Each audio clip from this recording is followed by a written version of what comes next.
주님의 심판은요, 결코 가볍지 않습니다.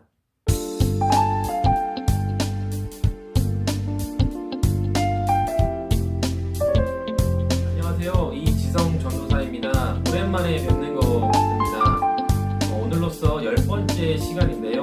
오늘은 아나니아와 삽비라에 대해서 함께 말씀을 나누고자 합니다. 5장에는 우리가 잘 알고 있는 아나니아와 삽비라 부부가 등장합니다. 그리고 4장 하반절에 바나바로 끝이 나죠.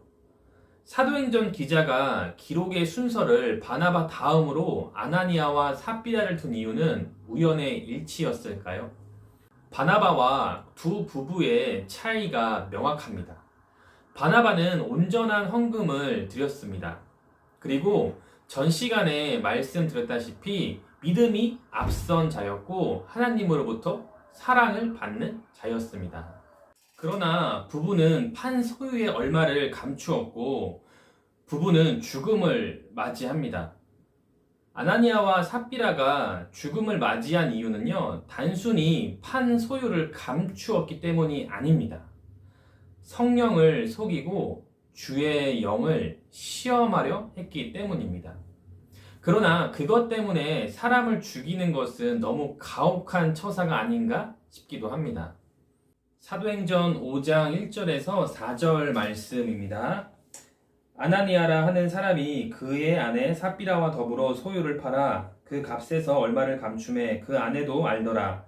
얼마만 가져다가 사도들의 발 앞에 두니 베드로가 이르되 아나니아야 어찌하여 사탄이 네 마음을 가득하여 네가 성령을 속이고 땅값 얼마를 감추었느냐. 땅이 그대로 있을 때에는 네 땅이 아니며 판 후에도 네 마음대로 할 수가 없더냐. 어찌하여 이 일을 네 마음에 두었느냐. 사람에게 거짓말한 것이 아니요 하나님께로다. 아멘. 초대교회는 순전히 하나님의 말씀으로 이루어졌습니다.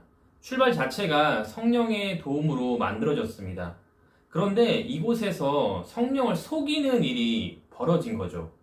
사실 우리가 교회를 다니면서도요, 인지를 못할 때가 종종 있습니다. 단순히 헌금만의 문제는 아닙니다. 옆에 집사님이, 권사님이, 장로님이 사랑과 축복을 많이 받는 것 같으면요, 괜한 질투심이 일어나기도 합니다.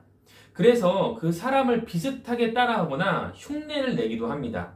아니면 아예 험담을 하기도 하죠.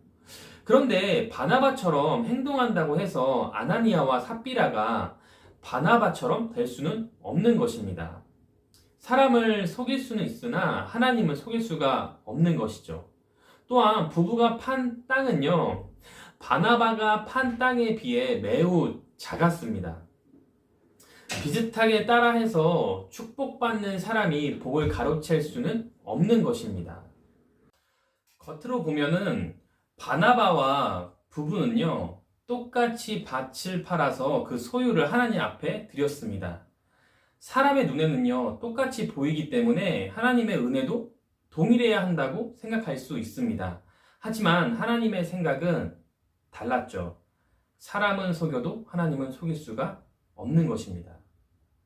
이처럼 그리스도의 공동체를 위험에 빠뜨리고 무너뜨리는 요소 중 가장 큰 것은요, 성령을 속이는 것과 하나님을 자신의 마음대로 조종하려는 마음입니다. 이 모든 것은 욕심과 탐욕에서 비롯됩니다. 또한 그곳에는 갈등과 분열, 시기와 질투, 다툼이 일어납니다. 여러분 모두 받은 은혜가 다르죠. 이웃의 것을 탐하지 마시기 바랍니다. 정직하게 하나님의 자녀된 자로 옳은 길을 걸어가시길 소망합니다. 주님의 심판은요, 결코 가볍지 않습니다. 언제나 내 이웃 사랑하기를 내 몸과 같이 하는 하나님의 축복이 가득한